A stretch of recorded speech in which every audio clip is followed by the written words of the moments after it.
I was surprised there were that many people here, but there's more nuts than us out here today, so that's good to know. The golfer lives to swing another day. December golf in Iowa. Roger Rollins and his golfing buddy Mike already hung the clubs up a couple times this year. This is the third last time we played this year. But when temps are above freezing and the sun is out, this has been a beautiful December. You don't miss a day like this. We watched the weather forecast and decided, okay, this is it. Some of our best shots are when there's ice on the ponds. But the extended season, whoa, that's terrible, doesn't mean these guys are at the top of their game. This is the infamous foot wedge. Roger gave me a shot on the 18th. Oh! I started well, but the rust eventually showed. Take two. Yes, Roger, take two. That's better. A bad day of golf is still better then. Sounded good. That's money. Sure. Winter rules. The challenges are different. Ball doesn't go as far in cold weather. He's taking a shortcut. That's just smashed. Beautiful.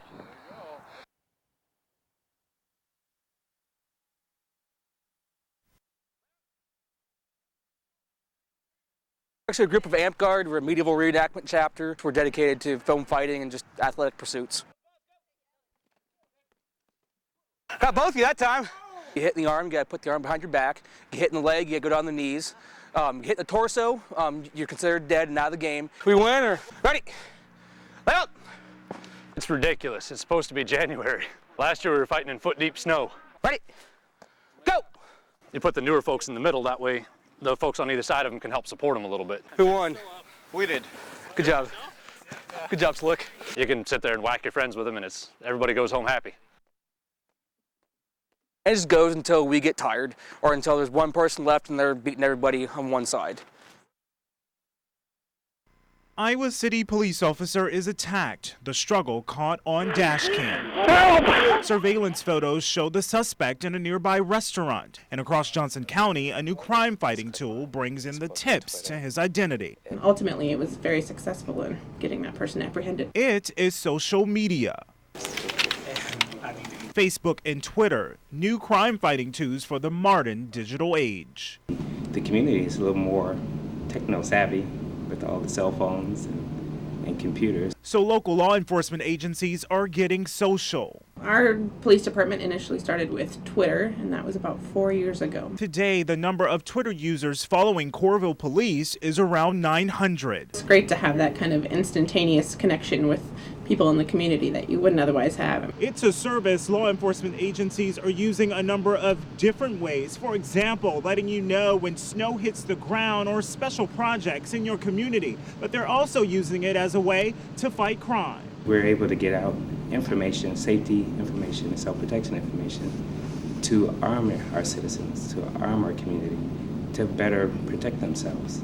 The University of Iowa Public Safety Department is ranked 5th by the International Association of Police Chiefs for the number of followers on its social media sites. We decided last year to actually take another look at our social media and be a little more proactive. And Johnson County Police Agency saw a record number of followers in January when they sought help finding Brandon Plummer, the man who allegedly attacked that Iowa City police officer.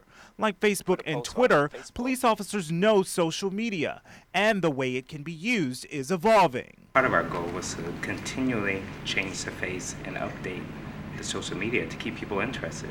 Interested in a tool to protect the communities in which we live. I was on foot patrol with one of my men, and I was attacked. Former Army Captain Luis Montevon lives with the horrors of war.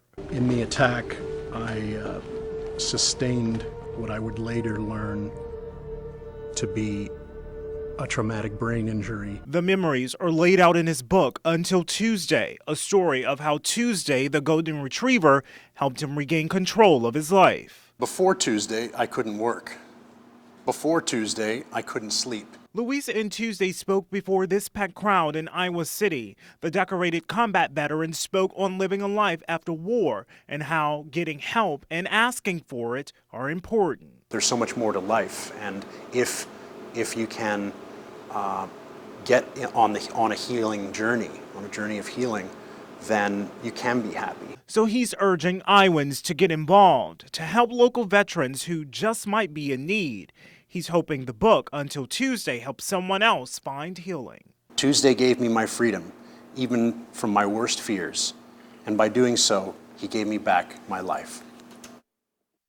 We used to have lines in the bakery. There are no long lines at Socorro Bakery, but owner John always greets you with a smile. How you doing? It's a Saturday afternoon, and what is usually a busy time for the bakery resembles what's happening outside. Foot traffic in Czech Village is scarce. Our customers are the best in the world, too. I mean, they love this place.